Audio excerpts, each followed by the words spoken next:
Meet sailing yacht Avanti and her crew, Gerard and Jacqueline. We left Cape Town in December 2021 on our floating home, heading west on an adventure of a lifetime around the world. This week's episode, we explore the islands of the Salomon Atoll in Chagos, also known as Bayat. Never heard of it before? Neither did we until we started doing research on this Indian Ocean sailing route. Wonder why it's so unknown? It's because no one is allowed to come here except for a handful of transit yachts and a military base in the more southern atoll of Diego Garcia.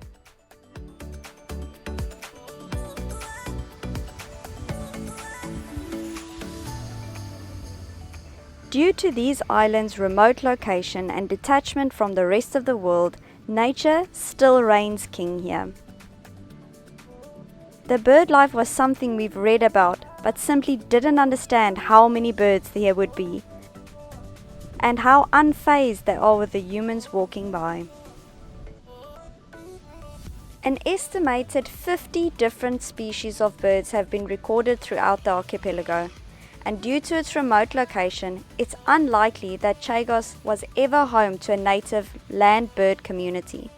When the islands was first colonized by people, a number of birds were introduced as a food source, such as the Madagascan turtle dove and the red jungle fowl, who looks very similar to a chicken.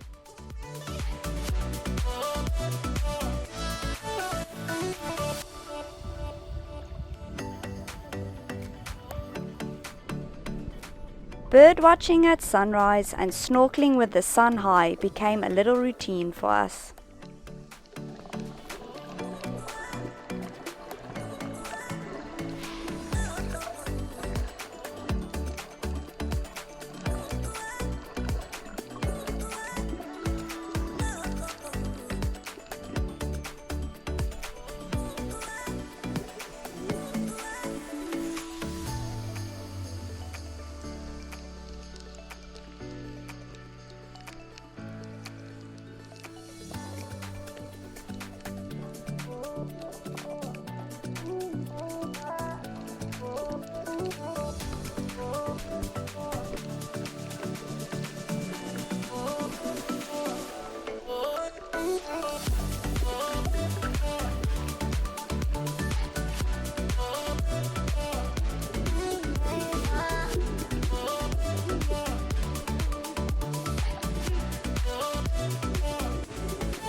We're exploring the islands in between our snorkels, and our objectives are very different. Gerard is trying to find the biggest coconut to eat because he's always hungry, and I'm trying to find coconut crabs.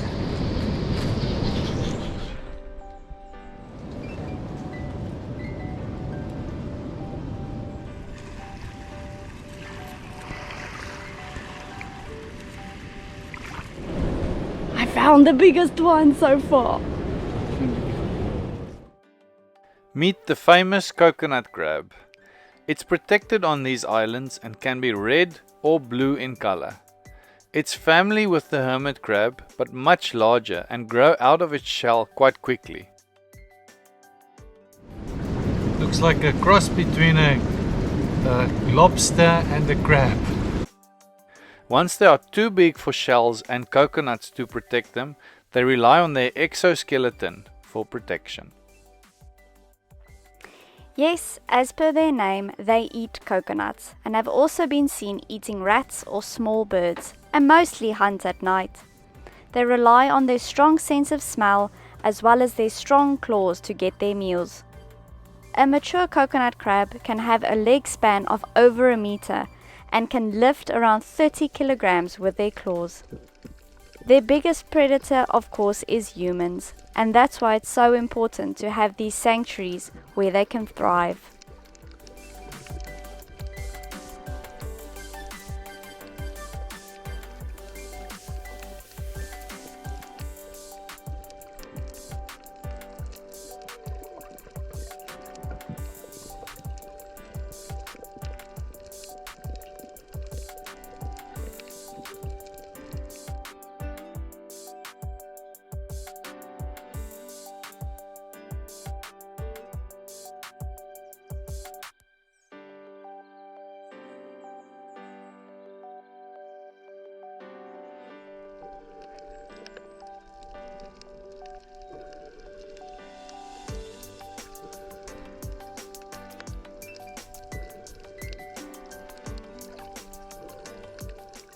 We anchored between Ila Takamaka and Ila Fokua and decided to go and snorkel and explore southwest all the way to Ila del Sal.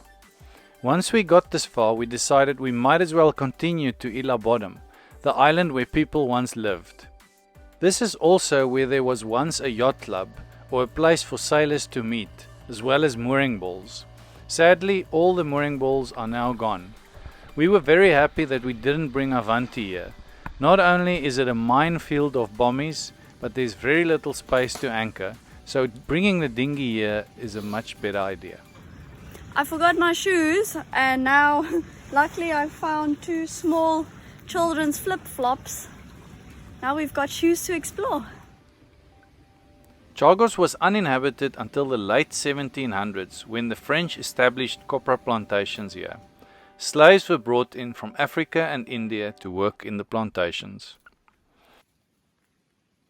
The islands, including Mauritius, were ceded to Britain in 1814 and later administered by Mauritius.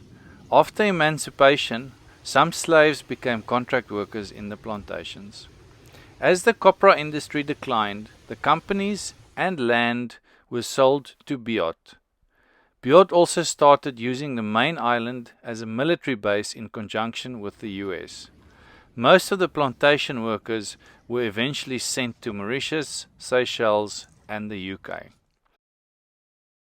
The buildings you see here have been empty for almost 50 years and is the only remaining sign of the people that lived here.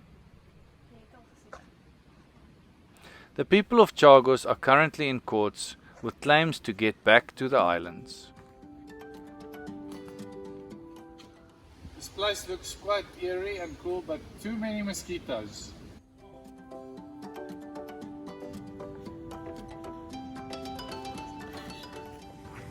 There's a freshwater well over here, so you can drop the bucket, get some water.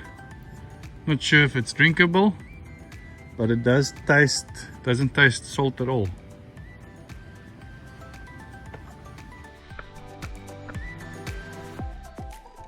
Biot issues around 20 entry permits per year for yachts sailing across the Indian Ocean. No other visitors, including tourists, are allowed on any of these islands, with the exception of military-related personnel on the main island of Diego Garcia. A permit at the moment costs £100 per week. The price went up to £250 per week shortly after we departed, so our timing was perfect.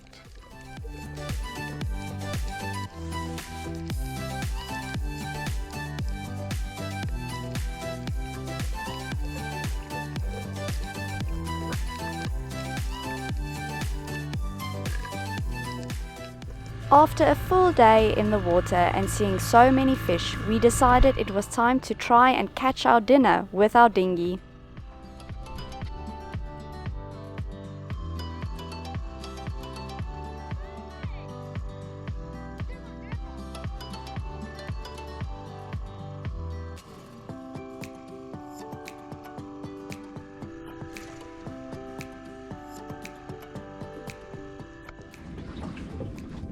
Beautiful little red snapper, perfect for dinner.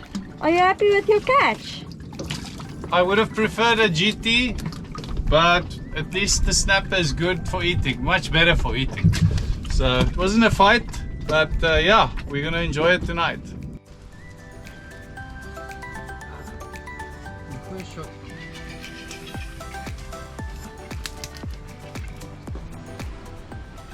We were only 3 boats in the atoll and liked to meet for sunset drinks on the beach and discuss what we saw snorkeling or the day's activities. I mean, what a perfect way to end another stunning day.